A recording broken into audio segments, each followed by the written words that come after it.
سخت ہو جاتے ہیں دل، جب آپ مشینوں کی زندگی میں زندہ رہتے ہیں، دل نرم کیسے ہوتے ہیں؟ میرے نبی پاک نے فرمایا یتیم کے سر پہ ہاتھ پھیر، رب تیرا دل نرم کرے گا۔ اگر زنگ لگ جائے دل کو تو اللہ کا ذکر کر، قرآن پاک کی تلاوت کر، اللہ تیرے دل کو نرم کر دے گا۔ اور پھر فرمایا کہ اگر دل سخت ہو جائے تو موت کو یاد کر، تیرا دل نرم ہو جائے گا۔ اچھوں کی صحبت اختیار کریں تو دل نرم ہو جاتا ہے۔ قبروں کی زیارت کریں، جائیں کبھی اپنے شہر کے قبرستان میں، غور کریں کہ وہ چودھری صاحب لیٹے ہیں، یہ علامہ صاحب لیٹے ہیں، وہ فلاں بہت بڑے افسر لیٹے ہیں، وہ دیکھو وہ میرا عزیز لیٹا ہے۔ وہ ہارون رشید نے کہا حضرت داؤد تائی سے نصیحت کر دیں، تو فرمانے لگے باپ کدھر ہے تیرا؟ کہا حضور قبرستان میں، اماں قبرستان میں، دادا نانا بڑے بھائی سب قبرستان۔ فرمایا میں کیا نصیحت کروں؟ او پئیاں دس دیاں نہیں قبراں جنہاں تے پھول پے، ادھروں کوئی بھی نہیں آمدا، تے ادھروں لکھاں گئے، تے سہ جوڑ سنگت دے ڈٹھے، سہ جوڑ 100 سال کی دوستیاں، سہ سال سنگت دے ڈٹھے، او تکو آخر وتھاں پئیاں، او جنہاں بعد جسی پل نہیں سمجھیندے، ایک پل نہیں سمجھیندے، پھر وہ شکلاں بھی یاد نہ رہیاں، سہ جوڑ۔ کہا یہ کوئی کم ہے دل کو نرم کرنے کے لیے تیرے پاس موت کا تذکرہ، قبروں کی زیارت کو تھوڑی ہے؟ یہ چیزیں دل نرم کرتی ہیں، یاد نرم کرتی ہیں چیزیں دل۔ سختی طبیعتوں کی، مزاجوں کی سختی، دوسروں کے بارے میں ڈاٹے جذبات، ہمارے رویے ڈاٹے، ہماری طبیعتیں سخت۔ حضرت عبداللہ ابن مسعود رضی اللہ تعالیٰ عنہ نے ایک شخص کو جنازے کے موقع پہ ہنستا ہوا دیکھ لیا، فرمایا آج کے بعد تیرے ساتھ کلام نہیں کروں گا۔ جس کا جنازہ دیکھ کے بھی دل نرم نہیں ہوا اور قبرستان دیکھ کے بھی دل نرم نہیں ہوا، وہ تو سخت دل بندہ ہے، اور سخت دل بندے سے دوستی کبھی نہیں رکھوں گا۔ میں تو درد دل والوں سے پیار کروں گا، تیرے ساتھ میں کلام نہیں کرتا۔ تو کس طرح کا شخص ہے بھائی جسے یہاں آ کے بھی ہنسی آ رہی ہے، مذاق سوچ رہا ہے؟ تو دل کی نرمی، میرے نبی پاک صلی اللہ علیہ وسلم نے نا دل پر، ہم نے نا کپڑوں پر بڑی محنت کی، ہم نے چہروں پر بڑی محنت کی، ہم نے اپنے ظاہر کو سنوارنے پر بڑی، ہم نے اپنے حق میں بڑے بڑے لفظ یاد کیے، بڑی کہانیاں یاد کی، پر دل کے لیے محنت، اس پر محنت ہی نہیں کی۔ اعلیٰ حضرت فاضل بریلوی کتنے بڑے عالم ہیں، 1000 کتاب کے مصنف، اور ان کے فتاوی موجود ہیں کہ جس بندے کا تلفظ ٹھیک نہ ہو، یعنی جو ضروری قواعد ہیں وہ قرآن پاک کے جس کو نہ آتے ہوں، اس کے پیچھے نماز نہیں۔ جو ہا اور ہا میں فرق نہیں کر سکتا، حمزہ اور عین میں فرق نہیں کر سکتا، وہ الفاظ کا معنی بگاڑ دے گا۔ لیکن اعلیٰ حضرت چونکہ صوفی ہیں، درویش ہیں، علم کے ساتھ تو ایک اور رنگ بھی بیان کرتے ہیں۔ وہ کہتے ہیں یہ نہ ہو کہ صرف تو حروف کے ہیر پھیر میں لگا رہے، صغرے کبرے ٹھیک کرتا رہے، دارابا یادرب کے چکر میں پڑا رہے، اور دل پر تو توجہ ہی نہ دے۔ فاضل بریلوی رحمۃ اللہ علیہ فرمانے لگے کہ 2 علماء نے قرآن ایک درویش کے پیچھے نماز پڑھی، تو مستحب جو قواعد تھے نا جن کے بغیر نماز، وہ ٹھیک نہیں تھے ذرا ان کے، تو وہ کہنے لگے دیکھا جی اتنے بڑے پیر صاحب ہیں اور ان کی تو قرات ہی ٹھیک نہیں، تلفظ ہی ٹھیک نہیں۔ حالانکہ لفظ تاثیر سے بنتے ہیں، تلفظ سے نہیں۔ لفظ تاثیر سے بنتے ہیں، تلفظ سے نہیں۔ اہل دل آج بھی ہیں اہل زبان سے آگے۔ انہوں نے کہا جی بابا جی کا تو تلفظ ہی ٹھیک نہیں۔ اعلیٰ حضرت نے لکھا ہے ملفوظات شریف میں، فرماتے ہیں پھر وہ نہ نہانے کے لیے چلے گئے نماز پڑھ کے فارغ ہو کے، تو وہ پانی میں اتر گئے تو شیر ان کے کپڑے اٹھا کے لے گیا۔ اب کتنی کو دیر پانی میں رہتے، نکلے بھی تو کیسے نکلے، شرم آتی ہے۔ مختصر لباس پہن کے وہ غسل کرنے کے لیے گئے تھے، اب پانی میں سردی، کتنی کو دیر بندہ پانی میں رہے۔ لوگوں نے آ کے کہا حضور وہ آپ کے مہمان تو الجھ گئے، بڑے بری طرح پھنس گئے، مہربانی فرمائے ان کو تو بچائیں، وہ تو سخت الجھن میں۔ کیا ہوا؟ کہنے لگے وہ شیر کپڑے لے گیا اور وہ پانی میں ہے، اب کچھ تو ہونا چاہیے۔ تو وہ بزرگ گئے، جا کے نا دور کھڑے ہو کے شیر کو آواز دی، شیر کو۔ حضور کے صحابی تھے نا حضرت سفینہ، قافلے سے رستہ بھول گئے، ایک سائیڈ پہ ہو گئے تو سامنے شیر آ گیا۔ میں نے کہا ہے لیکن جب آ جائے تو، جب شیر سامنے آ جائے، جب سامنے آ جائے پھر پتہ چلتا ہے کہ یہ تو واقعی آ گیا ہے، پھر انداز اور ہوتا ہے۔ حضرت سفینہ کے سامنے شیر ہی آ گیا، مشکات میں شیر آیا، اب کوئی بھاگتا ہے، کوئی چڑھتا ہے درخت پہ، کوئی لکڑی اٹھاتا ہے، کوئی اسلحہ پکڑتا ہے. حضرت سفینہ فوراً بولے، کہنے لگے او شیر ذرا خیال کرنا میں رسول اللہ کا غلام ہوں. پھر آکھیا شیر سفینہ تائی جا رہا یا راہ جاندے، او جڑے غلام رسول اللہ دے اسی غلام ہونا دے. شیر دمیں لاتا رستہ چھوڑ گیا. اور بابا جی بھی گئے، فاضل بریلوی کہتے ہیں شیر کو آواز دی، شیر دوڑا آیا، آگے کہنے لگے وہ ہمارے مہمانوں کے کپڑے لے گیا، تجھے شرم نہیں آتی؟ تو شیر کپڑے اٹھا کے واپس لایا. ان علماء کو، حضرات علماء کو کپڑے پیش کیے. جب ان کو پیش کیے تو پیش کرتے ہی بزرگ پھر فرمانے لگے، کہنے لگے مولانا تم نے لفظ سیدھے کیے ہیں، میں نے دل سیدھا کیا ہوا ہے. تم نے محنت کر کے نہ لفظ ٹھیک کیے ہیں، لیکن میں نے دل ٹھیک کیا ہے. دل پاک ہوئے تے پاک ہی ملدا ہے، تے بنا پاکوں پاک نہیں ملدا. سارے جسم دے توون نالوں ایک ٹکڑا تولا ہے دل دا. حضرت سلطان باؤ رحمت اللہ علیہ فرمانے لگے دل کالے نالوں منہ کالا چنگا. دل کالے نالوں منہ کالا چنگا، جے کوئی رمز پچھانے. اگر کسی کو بات کی سمجھ آئے تو دل نہیں سیاہ ہونا چاہیے، منہ ہو بھی جائے تو کام چل جاتا ہے. تو اپنے دل کی صفائی پر دیکھیں میرے نبی پاک علیہ وسلم نے ارشاد فرمایا کہ رب نہ تمہارے مال دیکھتا ہے نہ چہرے دیکھتا ہے، رب تو تمہارا دل دیکھتا ہے. اور امام غزالی حدیث لائے ہیں، حضرت عمر فاروق رضی اللہ تعالیٰ عنہ فرماتے ہیں کسی نے حضور صلی اللہ علیہ وسلم سے پوچھا کہ رب آسمانوں میں کہ زمینوں میں؟ جلوے تیری ذات کے کو بکو ہیں، جدھر دیکھتا ہوں ادھر تو ہی تو ہے. اللہ زمینوں میں کہ آسمانوں میں؟ تو حضور فرمانے لگے رب تو بندہ مومن کے دل میں رہتا ہے، اللہ تو مومن کے دل میں ہے. مومن کے دل میں کتنا بڑا ہے وہ دل جس میں رب ہے، رب کی یاد ہے، رب کی محبت ہے. اس لیے حضرت عمر فرمایا کرتے تھے میں نے دل کی آنکھوں سے اپنے مالک کی زیارت کی ہے. اور اقبال نے شاید اسی لیے مشورہ دیا تھا کہ دل بینا بھی کر خدا سے طلب. آنکھ کا نور دل کا نور نہیں، اللہ سے آنکھوں والا دل مانگ، اندھا نہ ہو جائے کہیں تیرا دل. دل بینا بھی کر خدا سے طلب، آنکھ کا نور دل کا نور نہیں. عزیز بھائی اللہ کے جلوے. لیکن ایک بات ذہن میں رکھنا، کسی گلاس میں تھوڑی سی غلاظت ہو نا، دودھ تو دور رہا، شہد تو دور رہا، اس میں کوئی پانی بھی نہیں پیتا. تھوڑی سی غلاظت ہو اور آپ کی آنکھوں کے سامنے وہ غلاظت دھل بھی گئی، صاف بھی ہو گئی، شرعی تقاضے پورے ہو گئے، پھر بھی کچھ لوگ کہتے ہیں میری طبیعت نہیں مانتی، میرا دل نہیں مانتا. صحیح کہہ رہا ہوں میں؟ او بھائی اتنی سی غلاظت گلاس میں تھی اور سادہ پانی نلکے کا، تو اس میں پینا پسند نہیں کرتا. اور اگر دل غلاظت سے بھرا ہو تو رب کی محبت وہاں آئے گی، خدا اپنا قرب وہاں رکھے گا. کسی سے جلنا، کسی سے حسد کرنا، کسی کے بارے میں عداوت رکھنا، کچی بولیاں بولنا. اور اب تو اتنا عجیب حال ہو گیا، جماعتیں جماعتوں کے بارے میں برا خیال کرتی ہیں. خانقاہ اور آستانوں کا یہ حال ہے کہ سبق پڑھایا جاتا ہے دوسرے کے خلاف، بس ہم ٹھیک ہیں. یہ تصوف ہے کہ نرا تو ٹھیک ہے؟ طریقت تو یہ تھی کہ میں ٹھیک نہیں، باقی سارا زمانہ ٹھیک ہے. تو کس چکر میں پڑا ہوا ہے؟ اعلیٰ حضرت فاضل بریلوی رحمۃ اللہ تعالیٰ علیہ کے ایک درویش تھے، تو فاضل بریلوی رحمۃ اللہ علیہ سے کہنے لگے میں نے مرید ہونا ہے. فرمانے لگے پتر جلدی نہ ہو، جا سارا زمانہ دیکھ، اگر کوئی میری طرح کا مل گیا، مجھ سے بہتر مل گیا تو پھر میرے ساتھ وعدہ کر وہیں رہ جانا. ہاں اگر تیرے خیال میں نہ ملا تو پھر آنا.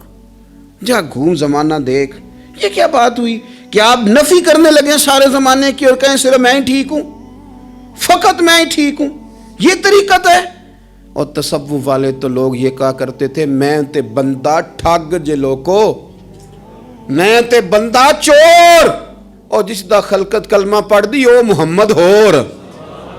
وہ لوگ تو نفی کرتے تھے، وہ لوگ تو نفی کرتے تھے اپنی، کہتے تھے میں کوئی شے نہیں، میں تے بندہ ٹھگ جے لوکو، او میں تے بندہ چور. میاں محمد بخش صاحب رحمۃ اللہ علیہ، ایک عالم نگار نے لکھا تھا کہ وہ کچھ لوگ نا سکھ ہندو یہاں رہتے تھے تو ان کا نام محمد تھا چونکہ، تو بات کو شبہ پڑ گیا کہ شاید جن کا لوگ کلمہ پڑھتے ہیں نا مسلمان، معاذ اللہ یہ وہ والے ہیں. تو میاں صاحب اپنے بارے میں کیا کہے, میں تے بندہ ٹھگ جے لوکو, میں تے بندہ چور, جس دا خلقت کلمہ پڑھ دی او محمد ہور, میں تو ایک ٹھگ ہوں. حضرت میاں شیر محمد صاحب شرک پوری رحمت اللہ علیہ سرتاج ہیں اولیاء کے, پیر سید اسماعیل شاہ صاحب بخاری حضرت کرما والا شریف والے, وہ کہتے ہیں میں بیعت ہونے کے لیے جب شرک پور شریف آ رہا تھا تو رستے میں مجھے ایک بزرگ مل گئے, تو مجھے کہنے لگے کدھر جا رہے ہو, کون ہو؟ میں نے کہا میں سید ہوں اور میاں صاحب سے بیعت ہونے جا رہا ہوں. تو مجھے کہنے لگے وہ تو دنیا دار ہے, جیبوں میں ہاتھ ڈالتا ہے لوگوں کی, تو سید ہو کے ارائیں کے پیچھے کیا لینے جا رہا ہے؟ جڑا بلے نو سید آکھے دوزخ ملن سزائیں, تو جڑا بلے نو رائیں آکھے او جنت پینگا پائیں, چونکہ رانجا رانجا کر دی نی میں ہوں آپ ہی رانجا ہوئی, رانجا یاکھن ساریاں میں نو ہیر نہ آکھے کوئی. وہ تو کدھر جا رہا ہے؟ کہتے میں نے کہا بابا زیادہ باتیں نہ کر, ناراض ہو جاؤں گا. کہتے ہیں بابے نے کئی دفعہ رستے میں مجھے منع کیا, نہ جانا نہ جانا, فلانی جگہ چلا جا فلانی جگہ, لیکن میں چلا گیا.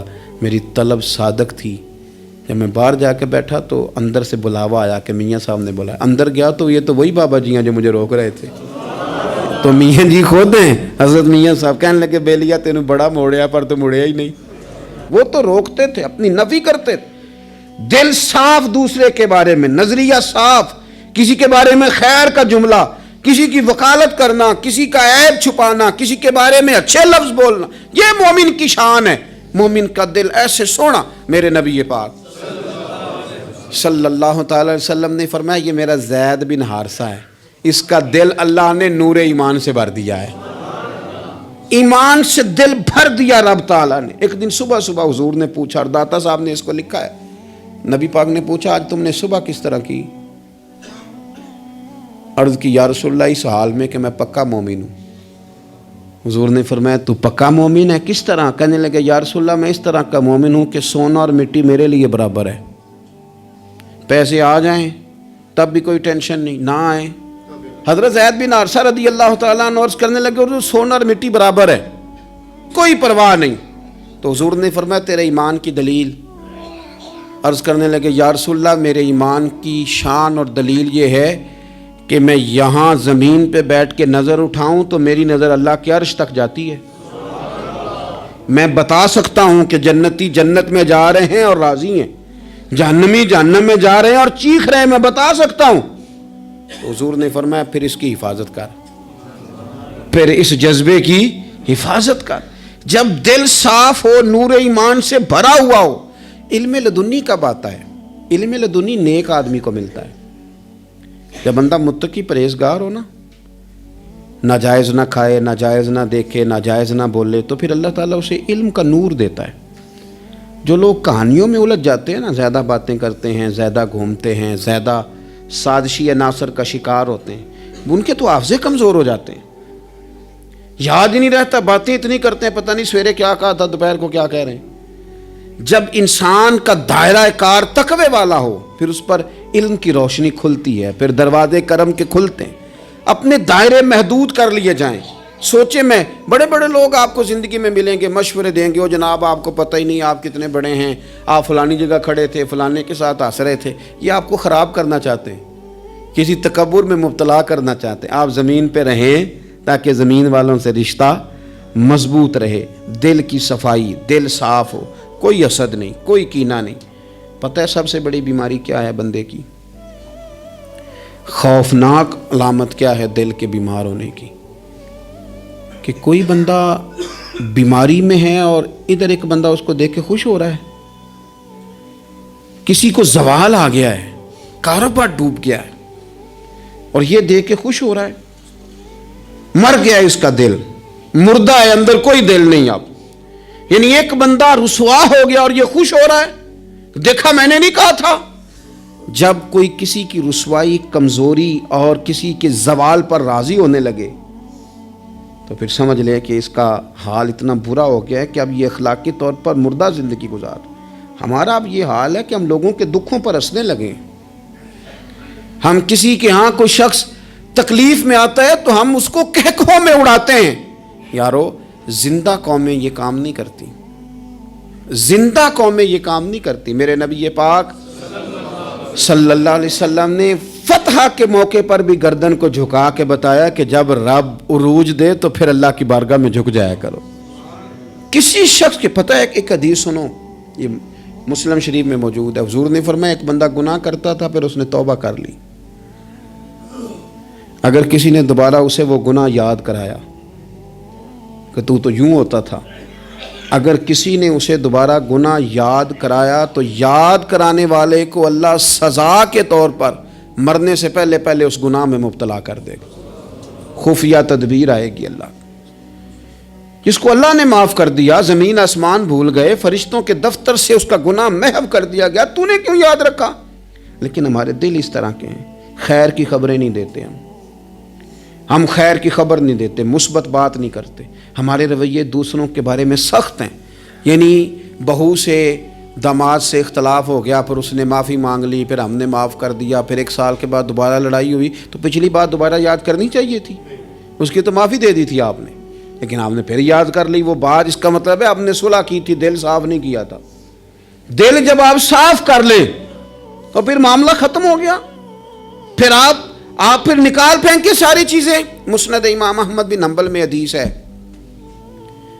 حضرت انس بن مالک رضی اللہ تعالیٰ عنہ کہتے ہیں میں بھی بیٹھا تھا، حضرت عبداللہ ابن عمر رضی اللہ تعالیٰ عنہ بھی حضور کی بارگاہ میں بیٹھے تھے. نبی پاک صلی اللہ تعالیٰ علیہ وسلم نے فرمایا ابھی ایک شخص تمہارے پاس آنے والا ہے، تیاری کر لو، آنے والا جنتی ہے. کہتے ہیں ایک شخص اندر داخل ہوا تو سادہ سا بندہ، داڑھی سے پانی کے قطرے گر رہے، جوتے ہاتھ میں پکڑے یا بغل میں دبائے، وہ آ گیا، حضور سے بات چیت کی، چلا گیا. ہم بڑے خوش تھے کہ کمال نہیں ہو گیا جس کو حضور نے دنیا میں جنت کی بشارت عطا کر دی. اگلے دن اس نے اتفاق، ہم اسی جگہ اسی حال میں بیٹھے تھے کہ پھر محبوب نے فرمایا بھی ایک بندہ آنے لگا، جنتی ہے. کہتے ہیں وہ بندہ آیا تو دیکھ کے حیران ہو گئے، یہ تو وہی کل والا ہی بندہ ہے. اسی طرح داڑھی سے پانی کے قطرے گر رہے ہیں، جوتے اس کی بغل میں آ کے بیٹھ گیا. تیسرے دن اللہ کی قدرت ہم وہیں بیٹھے تھے، پھر حضور نے فرمایا بندہ آنے لگا، زیارت کر لو، تیاری کر لو، بندہ جنتی ہے. وہی بندہ آیا جو پہلے 2 دن آیا تھا. حضرت عبداللہ ابن عمر کہتے ہیں کہ وہ حضور سے کوئی بات چیت کر کے جانے لگا تو میں اس کے پیچھے ہو گیا. میں نے اس کو جا کے سلام کے بعد کہا کہ یار میں تیرا مہمان بننا چاہتا ہوں، 3 راتوں کے لیے رکھ لو گے؟ اب محلہ بھی ایک، شہر بھی ایک. اس نے کہا جی ٹھیک ہے آ جائیں، جو میرے پاس روکھا سوکھا ہوگا پیش کر دوں گا. فرماتے ہیں 3 راتیں 3 دن میں اس کے پاس رہا. میں جاننا چاہتا تھا کہ کون سی ایسی عبادت کرتا ہے جس کی وجہ سے 3 دن حضور نے جنت کی بشارت اس کے لیے دی، اعلان فرمایا. کہتے ہیں میں نے کوئی غیر معمولی چیز نہیں اس کے اندر دیکھی، کوئی انوکھی عبادت نہیں دیکھی. عشاء پڑھتا، فجر تک سویا رہتا، میں تہجد کے وقت اٹھتا، نفل پڑھتا. 3 راتیں یہ ہوتا رہا. ہاں جب وہ کروٹیں بدلتا تو اللہ اکبر کہتا، باقی وہ سویا ہے، فجر میں اٹھا ہے. صدقہ بھی وہ خاص نہیں اس نے دیا، خیرات بھی میں اس سے زیادہ کرتا رہا، مجھے کوئی خاص چیز نظر نہیں آئی. تیسرے دن میں جانے لگا تو میں نے اسے کہا یار سن، مجھے کوئی ضرورت نہیں تھی تیرے گھر میں قیام کرنے کی، میرا گھر قریب ہی ہے. وہ تو کمال یہ ہے کہ نبی کریم علیہ السلام نے اپنی زبان فیض ترجمان سے، یعنی وہ زبان جس کو سب کن کی کنجی کہیں، اس کی نافذ حکومت پہ لاکھوں سلام. حضور نے 3 دن تجھے مسلسل جنتی کہا ہے. میں تو دیکھنے آیا تھا کہ تیرے اندر کوئی عمل ہو تو میں بھی وہ شروع کروں. تو وہ کہنے لگا یہی ہے جو آپ نے دیکھ لیا ہے، فرض نماز ہی پڑھتا ہوں، روٹین کے کام ہی کرتا ہوں، کوئی خاص چیز تو میرے پاس کوئی نہیں. حضرت عبداللہ ابن عمر فرماتے ہیں میں نے تو سمجھا کہ میں تو اس سے زیادہ خیر کے کام کرتا ہوں. اب میں سوچتا ہوا وہاں سے نکلنے لگا کہ پھر کیا خاص بات ہے جو نبی پاک نے 3 دفعہ اسے جنتی کہا ہے. جب میں نکلنے لگا نا، دروازے پہ مڑنے لگا تو اس نے آواز دی، کہا یار سنو ایک بات یاد آئی ہے. میں نے کہا وہ کون سی؟ کہنے لگا یار جب سے بالغ ہوا ہوں نا، جب سے اللہ نے توفیق اسلام دی ہے، میں نے جب بھی اپنا دل دیکھا ہے نا، جب بھی میرے دل میں کسی کے لیے حسد کوئی نہیں، کوئی عداوت نہیں، کوئی بغض نہیں، کوئی کینہ نہیں، کوئی کیا کر رہا ہے، میرے دل میں سب کے لیے خیر ہی ہے. دل میرا صاف ہے، اس کے علاوہ نہیں مجھے پتا کیا عمل ہے. حضرت عبداللہ بن عمر کہتے ہیں پھر مجھے سمجھ آ گئی ہے، یہ جو تیرے دل کی صفائی ہے نا، یہ بنیاد بن گئی ہے جس کی بنیاد پر نبی پاک نے تجھے 3 دفعہ جنت کی بشارت عطا فرمائی ہے. دل آپ دل میں میل کچیل رکھ کے نفل پڑھنا، عبادتیں کرنا، ریاضتیں کرنا، صدقات دینا زیادہ نفع بخش نہیں ہوتا۔ دل صاف ہونا تو تھوڑی عبادت بھی کام آ جاتی ہے۔